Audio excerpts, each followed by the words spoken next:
आज जो हम पढ़ेंगे आज के श्लोकों में भगवान वापस से शुद्ध भक्ति के बारे में बताएंगे।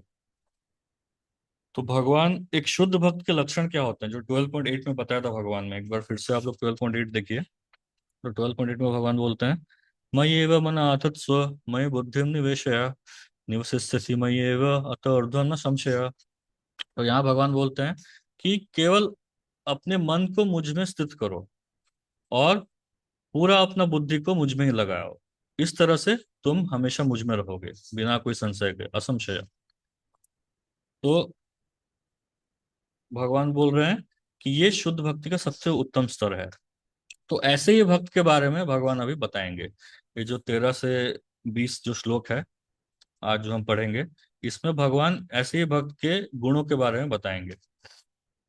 तो हम स्टार्ट करते हैं।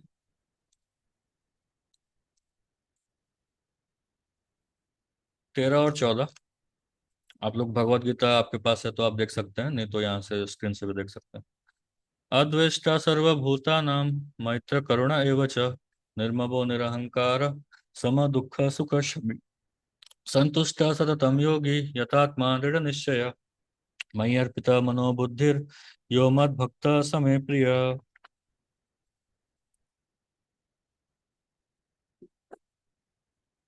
अनुवाद कृष्ण कृपा मूर्ति अभय चरण भक्ति वेदांत स्वामी शिल प्रभुपाद जी के द्वारा। शिल प्रभुपाद की जय। जो किसी से द्वेष नहीं करता लेकिन सभी जीवों का दयालु मित्र है, जो अपने को स्वामी नहीं मानता और मिथ्या अहंकार से मुक्त है, जो सुख दुख में समभाव रहता है, सहिष्णु है, सदैव आत्मतुष्ट रहता है, आत्म संयमी है, तथा जो निश्चय के साथ मुझ में मन तथा बुद्धि को स्थिर करके भक्ति में लगा रहता है, ऐसा भक्त मुझे अत्यंत प्रिय है। तो ये वही जो 12.8 में भगवान ने बताया था कि शुद्ध भक्त कैसा होता है, उनके ही गुणों के बारे में भगवान अभी व्याख्या कर रहे हैं।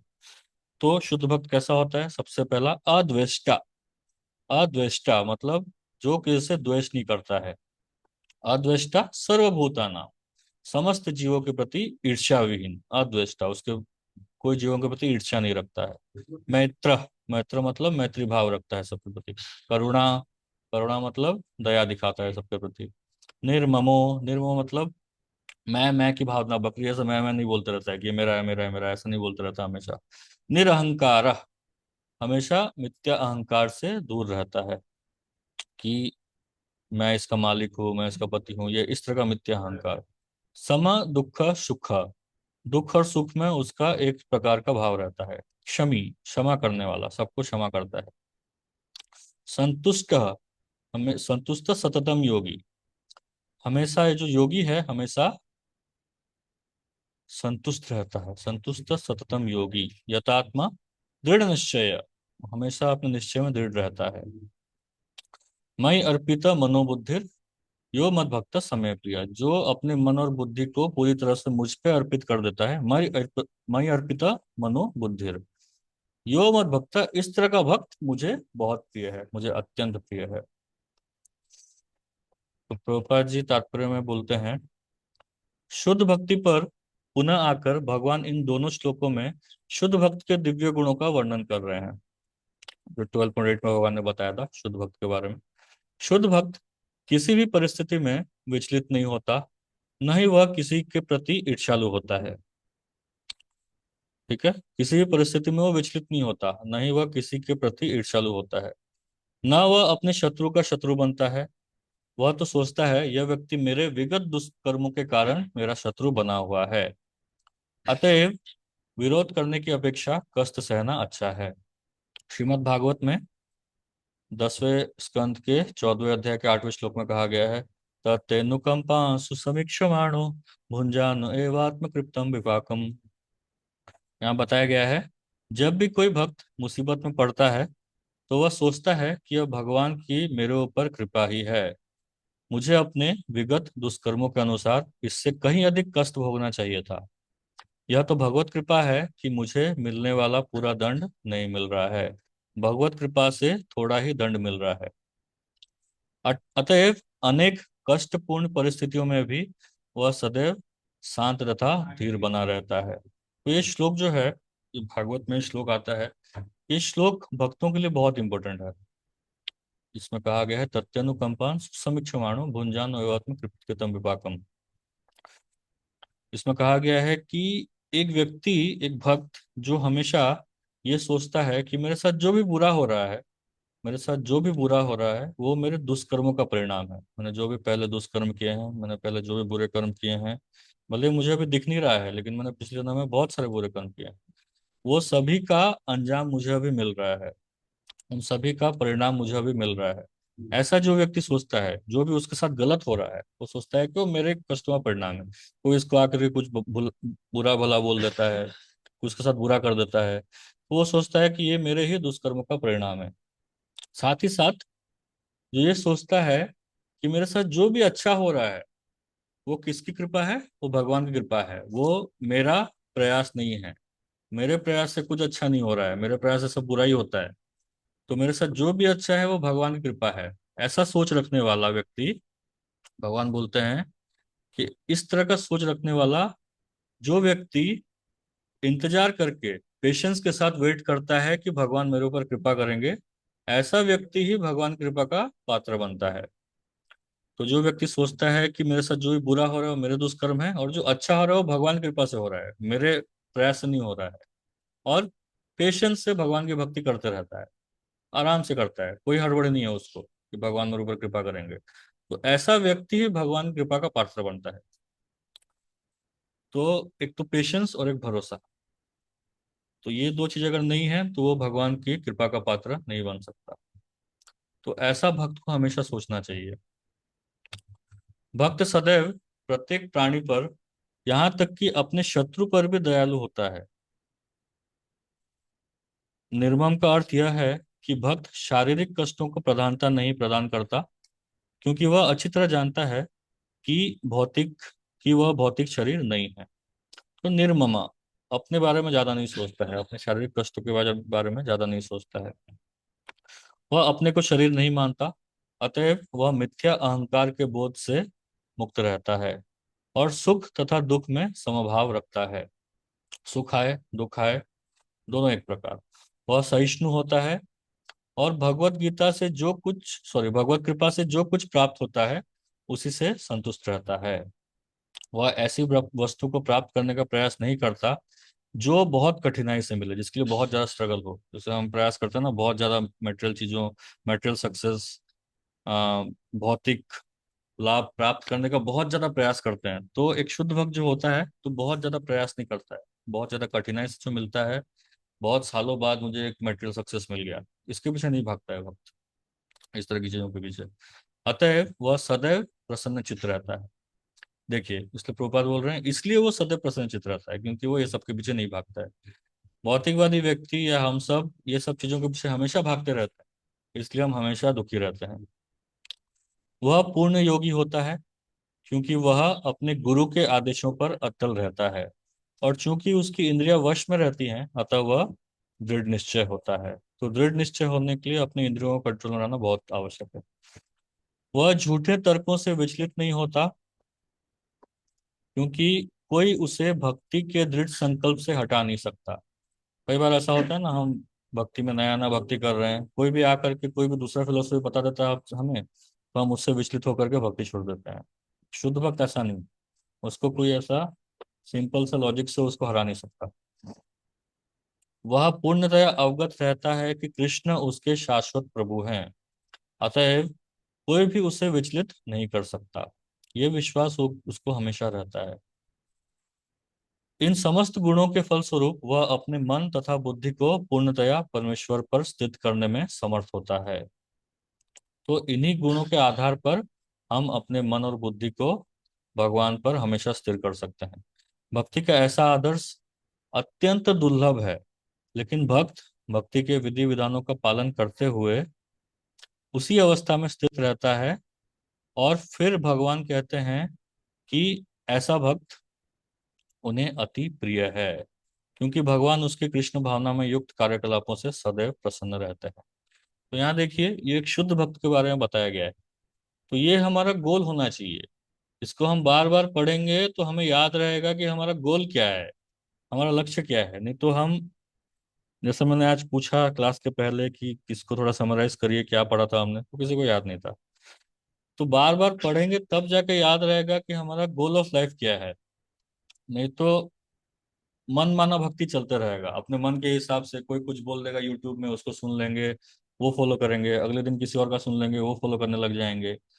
इसलिए भगवत गीता में भगवान क्या बोलना चाहते हैं, भगवत गीता पढ़ना बहुत आवश्यक है। अगर नहीं पढ़ेंगे तो हमें पता ही नहीं चलेगा कि हम भक्ति में कहाँ जा रहे हैं, सही जा रहे हैं या कहीं और दूसरी दिशा में चले गए। ये भक्त के लक्षण होते हैं। अगर ये लक्षण हमें नहीं दिख रहे हैं, इसका मतलब हम भक्ति नहीं कर रहे हैं।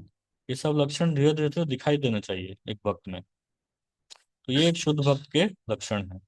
फिर और लक्षण बताएंगे। बस यहाँ भगवान नहीं रुकते हैं, भगवान और बताते हैं। नेक्स्ट श्लोक का टेक्स्ट 15। यस्मान्नोद्विजते लोको लोकान्नोद्विजते च यः हर्षामर्ष भयोद्वेगैर् मुक्तो यः स च मे प्रिय। तो भगवान बता रहे हैं,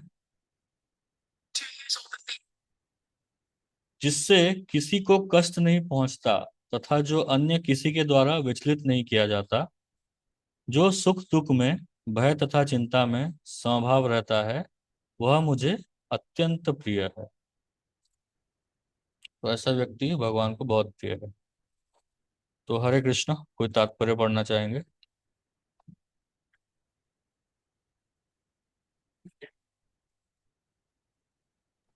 हरे कृष्णा। हाँ पढ़िए बिल्कुल। इस श्लोक में भक्त के कुछ अन्य गुणों का वर्णन हुआ है। ऐसे भक्त द्वारा कोई व्यक्ति कष्ट, चिंता, भय या असंतोष को प्राप्त नहीं होता, क्योंकि भक्त सबों पर दयालु होता है। अतः वह ऐसा कार्य नहीं करता जिससे किसी को चिंता हो। साथ ही यदि अन्य लोग भक्त को चिंता में डालना चाहते हैं तो वह विचलित नहीं होता। यह भगवत कृपा ही है कि वह किसी बाह्य उपद्रव से क्षुब्ध नहीं होता। वास्तव में सदैव कृष्ण भावनामृत में लीन रहने तथा भक्ति में रत रहने के कारण ही ऐसे भौतिक उपद्रव भक्त प्रभु जी थोड़ा भक्त को विचलित नहीं कर पाते। सामान्य रूप से विषय व्यक्ति अपने शरीर तथा इंद्रिय तृप्ति के लिए किसी वस्तु को पाकर अत्यंत प्रसन्न होता है, लेकिन जब वह देखता है कि अन्य के पास इंद्रिय तृप्ति के लिए ऐसी वस्तु है जो उसके पास नहीं है, तो वह दुख तथा ईर्ष्या से पूर्ण होता है। जब वह अपने शत्रु से बदले की शंका करता है तो वह भयभीत रहता है, और जब वह कुछ भी करने में सफल नहीं होता तो निराश हो जाता है। ऐसा भक्त जो इन समस्त उपद्रव से परे होता है, कृष्ण को अत्यंत प्रिय होता है। देखिए, तो यहाँ पे एक साधारण व्यक्ति की विचार धारणा के विषय में प्रभुपाद ने बल दिया है। कैसा होता है? सामान्य रूप से विषयी व्यक्ति अपने शरीर तथा इंद्रिय तृप्ति के लिए किसी वस्तु को पाकर अत्यंत प्रसन्न हो जाता है। इन जनरल हमारे साथ भी ऐसा होता है। जो हम चाहते हैं, जो हम सोचते हैं हमें मिलना चाहिए, अगर वो हमें मिल जाता है तो हम बहुत खुश हो जाते हैं। लेकिन जब वह देखता है कि अन्यों के पास इंद्रिय तृप्ति के लिए ऐसी वस्तु है जो उसके पास नहीं है, तो वह दुख तथा ईर्ष्या से पूर्ण हो जाता है। जब एक व्यक्ति देखता है कि साइड वाला जो है उसने एक बड़ा घर खरीद लिया है, तो पूरा वो ईर्ष्या से भर जाता है। वो देखता है कि साइड वाले घर ने एक बड़ा सा कार ले लिया है, तो उसमें वो ईर्ष्या से भर जाता है। तो ये केवल ऐसा नहीं कि ये बाहर वालों के साथ होता है, इवन भक्ति में आने के बाद भी, भक्ति में थोड़ा आगे बढ़ने के बाद भी ये सारी चीजें भक्तों के बीच में भी होने लगती है। कई भक्त ऐसा सोचते हैं, जब कोई बड़ा सीनियर डिवोटी एक भक्त के साथ बात करने लगता है, तो दूसरा डिवोटी सोचता है, अरे क्या हो प्रभु जी इतना बात कर रहे हैं, उनके साथ मेरे साथ बात नहीं करते हैं। तो ये भी एक ईर्ष्या है। इस तरह की भी ईर्ष्या होती है भक्तों में। तो इस तरह की जब दूसरे किसी को मिल रहा है कोई भौतिक सुख या किसी प्रकार का सुख, तो उससे दुखी होना ये एक अभक्त का लक्षण है। इनफैक्ट हमें कोई दूसरा भक्त अगर प्रोग्रेस कर रहा है तो उसमें खुश होना चाहिए, जबकि हम दुखी हो जाते हैं। जब वह अपने शत्रु से बदले की शंका करता है तो वह भयभीत रहता है, और जब वह कुछ भी करने में सफल नहीं होता तो निराश हो जाता है। वो सोचता है कि शत्रु मेरे से बदला लेगा, तो पूरा डरा हुआ रहता है। तो इस तरह की भावना से एक भक्त जो होता है वो हमेशा ये सबसे परे होता है। क्यों परे होता है? तो ऊपर जी बता रहे हैं कि एक भक्त जो है वो वास्तव में सदैव कृष्ण भावनामृत में लीन रहता है, लीन रहकर भक्ति में रत रहता है, इसलिए वो इस तरह से भौतिक उपद्रव से विचलित नहीं होता। तो यहाँ पे ध्यान दीजिए, यहाँ पे एक बताया गया है, तो जैसे भगवान ने बोल रहे हैं, जिससे किसी को कष्ट नहीं पहुंचता और जो अन्य किसी के द्वारा विचलित नहीं किया जाता। प्रभुपाद जी बता रहे हैं तात्पर्य से कि एक भक्त जो है वो ऐसा कोई कार्य नहीं करता जिससे सामने वाला विचलित हो जाए। तो हम जब भक्ति कर रहे हैं हमें ध्यान देना चाहिए कि हमारे कार्यकलापों से सामने वाला विचलित नहीं हो रहा है, इसलिए हमारा सब कुछ युक्त होना चाहिए, सब कुछ प्रॉपर होना चाहिए। जैसे इवन हमारा पहनावा भी, कई बार बोलते हैं आजकल जो ऐसा फैशन आ गया है, हम अपने हिसाब से अपने मन का कपड़ा पहनेंगे, तुमको क्या प्रॉब्लम है? तो वो प्रॉब्लम ये है, जब हम भक्ति में आ गए हैं, हमें समझना चाहिए कि हम जो भी कर रहे हैं कार्य, उससे सामने वाला विचलित नहीं होना चाहिए। तो हम कुछ ऐसे कपड़े पहन लें जिससे सामने वाले का ध्यान हम पर जा रहा है, तो इसका मतलब वो विचलित हो गया ना सामने वाला व्यक्ति, तो हमने उसकी भक्ति में बाधा डाल दी। तो इसलिए हमारा पहनावा भी ऐसा होना चाहिए कि सामने वाला विचलित ना हो। हर चीज, हर कार्यकलाप, जोर से बात नहीं करना चाहिए, या फिर गुस्सा नहीं होना चाहिए, गुस्सा करके बात नहीं करना चाहिए, बहुत सारी चीजें हैं। ये हम जैसे जैसे भक्ति में आगे बढ़ेंगे हमें धीरे धीरे समझ में आएगा। तो ये सबसे विचलित क्यों नहीं होता है? भक्त विचलित नहीं होता है। ये सबसे विचलित क्यों नहीं होता है? क्योंकि वो हमेशा भगवान की भक्ति में लगा हुआ है। तो इसलिए भगवान की भक्ति, सही रास्ते में रह करके, सही मार्गदर्शन में रह करके भगवान की भक्ति करना बहुत आवश्यक है। तभी जा करके न हम दूसरों को विचलित करेंगे, न हम दूसरों से विचलित होंगे। तो ये शुद्ध भक्तों के कुछ और लक्षण हैं। अभी भगवान यहाँ भी नहीं रुकते हैं और बताएंगे आगे। Text number 16। अनपेक्ष सुचिर्दक्ष उदासीनो गतव्यत सर्वारंभ परित्यागी यो मद भक्त समे प्रिय। इसमें भगवान बोलते हैं अनपेक्ष, अनअपेक्ष, जो जिसकी कोई अपेक्षा, जो किसी से कुछ अपेक्षा नहीं रखता है। सुचिर, सुचिर मतलब हमेशा शुद्ध रहता है। दक्ष, एक्सपर्ट है। उदासीनो, उसको कोई फर्क नहीं पड़ता है आजू बाजू क्या चल रहा है। उदासीनो गतव्यत, हमेशा सारे कष्टों से, व्यथा, गत, व्यथा, व्यथा से गता, परा हो गया है, सारे कष्टों से मुक्त। सर्व आरंभ परित्यागी, मतलब हर प्रकार के एंडिएवर से मुक्त, जो हर प्रकार के एंडेवर को साइड में रख के केवल भगवान की भक्ति करता है। यो मत भक्त समय प्रिय, ऐसा जो भक्त है वो मुझे बहुत प्रिय है। मेरा ऐसा भक्त जो सामान्य कार्यकलापों पर आश्रित नहीं है, जो शुद्ध है, दक्ष है, चिंता रहित है, समस्त कष्टों से रहित है और किसी फल के लिए प्रयत्नशील नहीं रहता, मुझे अतिशय प्रिय है। ये शुद्ध भक्त का लक्षण है। ये पढ़ेंगे तो हमें पता चलेगा कि हमें कौन से क्वालिटीज को डेवलप करना चाहिए। तात्पर्य कोई और पढ़ना चाहेंगे?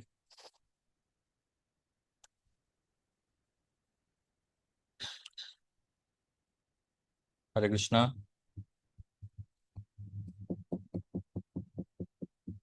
हरे कृष्णा प्रभु जी।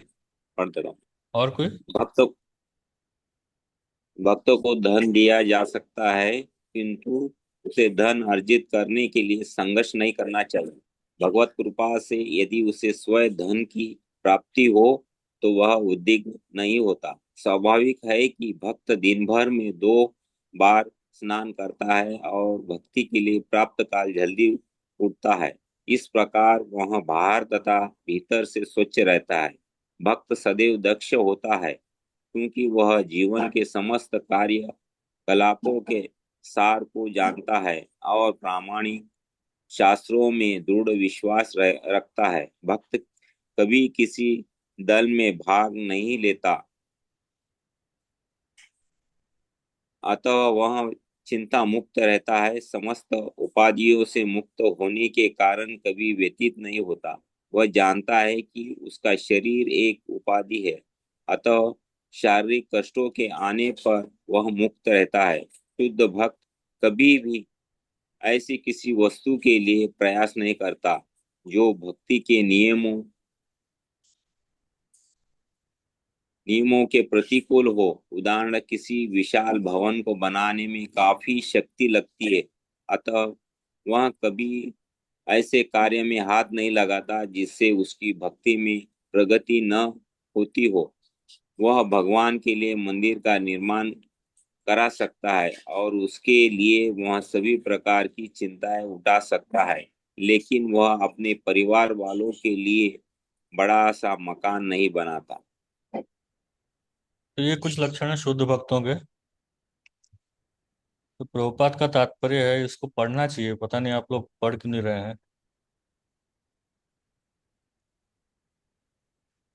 भक्त को धन दिया जा सकता है, किंतु उसे धन अर्जित करने के लिए संघर्ष नहीं करना चाहिए। तो बहुत ज्यादा संघर्ष नहीं करना चाहिए भक्त को, प्रभुपाद जी बता रहे हैं। भगवत कृपा से उसे, यदि उसे स्वयं धन की प्राप्ति हो तो वह उद्विग्न नहीं होता। स्वाभाविक है कि भक्त दिन भर में 2 बार स्नान करता है और भक्ति के लिए प्रातःकाल जल्दी उठता है, तो ये शुद्ध रहने की विधि है।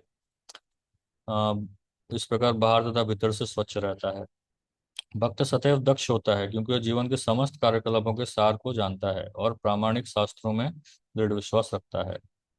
तो ये भक्त के बारे में बताया जा रहा है। तो ऐसा भक्त जो है, अगर भगवान की भक्ति ठीक से कर रहा है तो ये सारे गुण अपने आप उसके अंदर आने लगते हैं। हमेशा चिंता रहित रहेगा, सारे कष्टों से वो मुक्त रहेगा, और किसी अननेसेसरी फल के लिए वो प्रयत्नशील नहीं रहता है। तो भगवान बोलते हैं इस तरह का जो भक्त है वो मुझे बहुत प्रिय है। फिर नेक्स्ट 17वां श्लोक। यो न हृष्यति न द्वेष्टि न शोचति न कांक्षति, शुभ परित्यागी भक्ति मान्य समे प्रिय। तो यहाँ भगवान बोल रहे हैं, जो न कभी हर्षित होता है न शोक करता है, जो न तो पछताता है न इच्छा करता है, तथा जो शुभ तथा अशुभ दोनों प्रकार की वस्तुओं का परित्याग कर देता है, ऐसा भक्त मुझे अत्यंत प्रिय है। तो भगवान ये एक बहुत कठिन चीज बता रहे हैं भक्त के लिए, जो ना ही हर्षित होता है, कुछ अच्छा होता है तो हर्षित, बहुत ज्यादा हर्षित हो जाता है, ना ही कुछ गलत हो जाता है उसके साथ तो बहुत ज्यादा शोकफुल हो जाता है, जो ना पछताता है कि नहीं मुझे ये नहीं मिला, ना ही किसी अननेसेसरी चीजों की इच्छा करता है, जो शुभ तथा अशुभ दोनों प्रकार की वस्तुओं का परित्याग कर देता है। तो अशुभ का परित्याग करना तो बहुत आसान है, लेकिन शुभ चीजों का भी परित्याग कर देता है भक्त। तो इस तरह का भक्त मुझे अत्यंत प्रिय है, भगवान बोल रहे हैं ऐसा जो भक्त है भक्तिमान या समय प्रिय। और तात्पर्य और कोई पढ़ेंगे? हरे कृष्णा प्रभु जी। हाँ पढ़िए। तात्पर्य। शुद्ध भक्त भौतिक लाभ से न तो हर्षित होता है और न हानि से दुखी होता है। वह पुत्र या शिष्य की प्राप्ति के लिए न तो उत्सुक रहता है, न ही उनके न मिलने पर दुखी होता है। वह अपनी किसी प्रिय वस्तु के हो जाने पर उसके लिए पछताता नहीं। इसी प्रकार यदि उसे अभी कृष्ण की प्राप्ति नहीं हो पाती है तो वो दुखी नहीं होता है। वह समस्त प्रकार के शुभ तथा अशुभ पाप कर्मों से सदैव परे रहता है। वह परमेश्वर की प्रसन्नता के लिए बड़ी से बड़ी विपत्ति सहने को तैयार रहता है। भक्ति के पालन में उसके लिए कुछ भी बाधक नहीं बनता। ऐसा भक्त कृष्ण को अतिशय प्रिय होता है। तो ये भक्त के और कुछ गुण हैं। वो श- अशुभ को तो त्याग करता ही है, अशुभ को तो वैसे ही सब कुछ त्याग कर देते हैं, लेकिन शुभ भक्त जो होता है वो शुभ को भी त्याग कर देता है।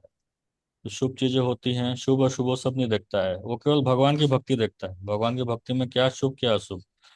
तो इस तरह का भक्त, ऐसा जो सोचता है भक्त, वो भगवान को अत्यंत प्रिय है। भक्ति के पालन में उसके लिए कुछ भी बाधक नहीं बन सकता है। हम कई बार देखते हैं कि ये जब भक्ति करने के टाइम में कई बार कुंडली देखते हैं, ये देखते हैं वो देखते हैं, तो भक्त जो है, शुद्ध भक्त जो होता है वो ये सब नहीं देखता है। वो जानता है कि जो होना है वो तो होके ही रहेगा, उसके लिए बार बार सोच करके और दिमाग खराब करने का मतलब क्या है। इसलिए वो केवल भगवान की भक्ति में ही ध्यान देता है। वो अननेसेसरी जो होने वाला है उसके प्रति चिंतित होकर के भक्ति को पीछे नहीं रखता है। तो ये एक शुद्ध भक्त के लक्षण है।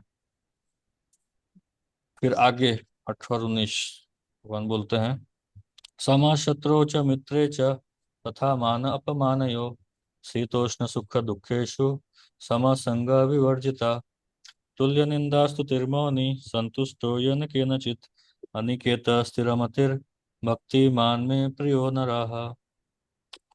तो सम शत्रु च मित्रे च, जो शत्रु और मित्र के प्रति समान भावना रखता है। तथा मान अपमान योग, मान और अपमान में विचलित नहीं होता है। मान मिलने पर भी वो बहुत ज्यादा वो फूल नहीं जाता है, और अपमान मिलने पर भी बहुत ज्यादा दुखी नहीं हो जाता है या क्रोधित नहीं हो जाता है। शीत उष्ण सुख दुखेशु, शीत और उष्ण मतलब ठंडी और गर्मी में एक समान रहता है। सुख और दुख में एक प्रकार रहता है। सम संग विवर्जिता, समस्त संगति से मुक्त, जो गलत संगति है उससे मुक्त रहता है। तुल्य निंदा स्तुतिर मौंदी, कोई निंदा करता है या कोई स्तुति करता है तो ये सब जगह में वो समान रहता है। मौनी, एक भक्त जो है मौनी है, मतलब वो बेकार की बातें नहीं करता है, केवल कृष्ण के बारे में जो चर्चा करना है वही करता है। संतुष्ट ये न कनचित, हर समय संतुष्ट रहता है। अनिकेत स्थिर मतिर, अनिकेत मतलब उसका कोई पोजीशन नहीं, स्थिर मतिर उसका हमें मति जो है, उसका संकल्प जो है हमेशा स्थिर रहता है। भक्तिमान में प्रियो नर, इस तरह का जो नर है वो मुझे बहुत प्रिय है। जो मित्रों तथा शत्रुओं के लिए समान है, जो मान तथा अपमान, शीत तथा गर्मी, सुख तथा दुख, यश तथा अपयश में समभाव रखता है, जो दूषित संगति से सदैव मुक्त रहता है, जो सदैव मौन और किसी भी वस्तु से संतुष्ट रहता है, जो किसी प्रकार के घर बार की परवाह नहीं करता, जो ज्ञान में दृढ़ है और जो भक्ति में संलग्न है, ऐसा पुरुष मुझे अत्यंत प्रिय है। तात्पर्य। और कोई पढ़ना आप चाहेंगे तात्पर्य?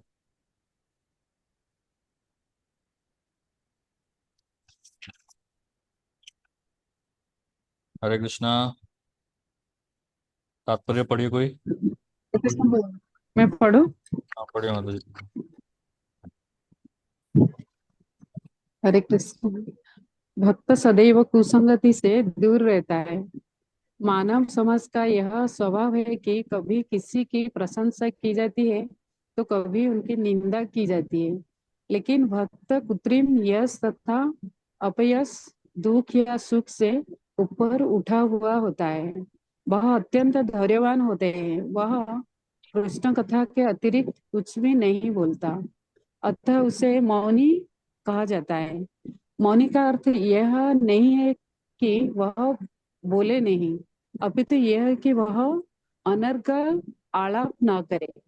मनुष्य का आवश्यकता पर बोलना चाहिए, और भक्त के लिए सर्वाधिक अनिवार्य वाणी तो भगवान के लिए बोलना है। यह समस्त परिस्थितियों में सुखी रहता है। कभी उसे स्वादिष्ट भोजन मिलता है तो कभी नहीं नहीं, किंतु वह संतुष्ट रहता है। वह आवास की आवास की सुविधा की चिंता नहीं करता। वह कभी पेड़ के नीचे रह सकता है तो कभी अत्यंत उच्च प्रसाद में, किंतु वह उनमें से किसी के प्रति आसक्ति नहीं रहता। वह स्थिर कहलाता है क्योंकि वह अपने संकल्प तथा ज्ञान में दृढ़ रहता है। भले ही भक्त के लक्षण की कुछ पुनरावृत्ति हुई हो, लेकिन यह इस बात पर बल देते के लिए है कि भक्त को ये सारे गुण अर्जित करने चाहिए।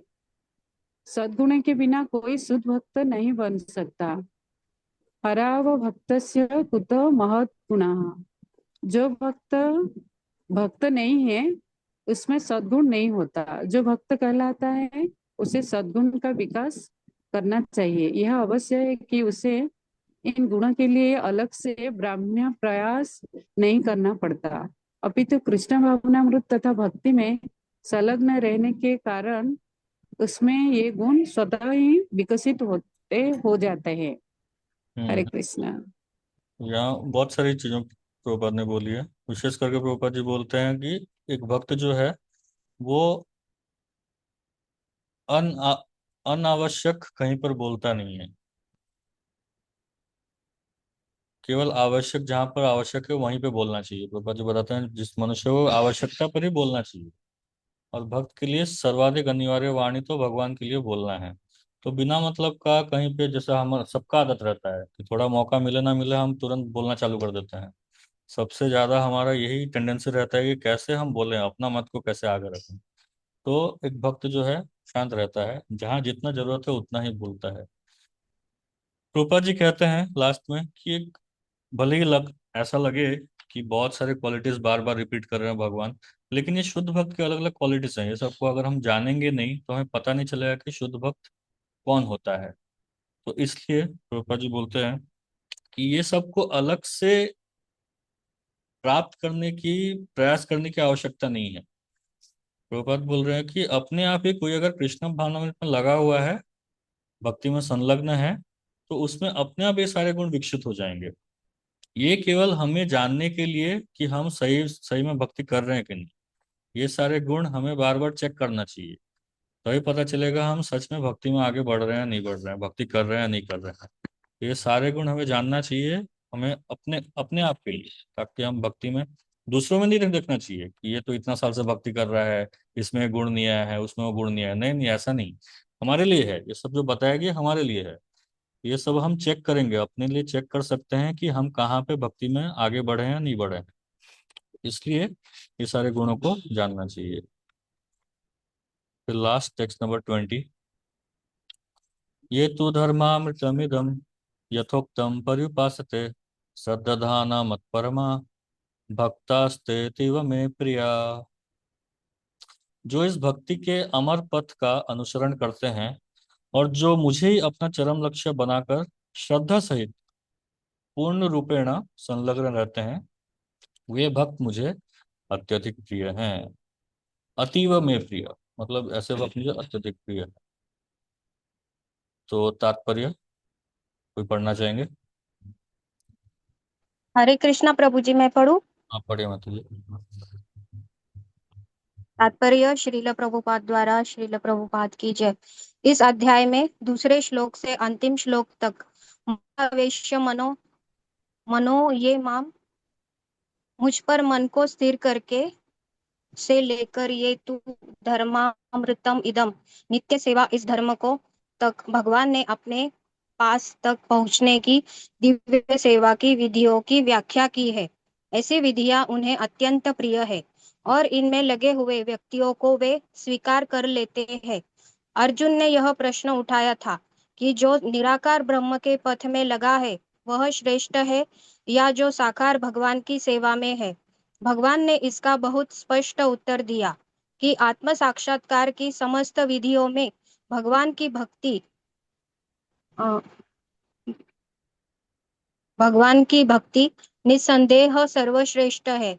दूसरे शब्दों में इस अध्याय में यह निर्णय दिया गया है कि सुसंगति से मनुष्य में भक्ति के प्रति आसक्ति उत्पन्न होती है, जिससे वह प्रामाणिक गुरु बनाता है और तब वह उससे श्रद्धा, आसक्ति तथा भक्ति के साथ सुनता है, कीर्तन करता है और भक्ति के विधि विधानों का पालन करने लगता है। इस तरह वह भगवान की दिव्य सेवा में तत्पर हो जाता है। इस अध्याय में इस मार्ग की संस्तुति की गई है।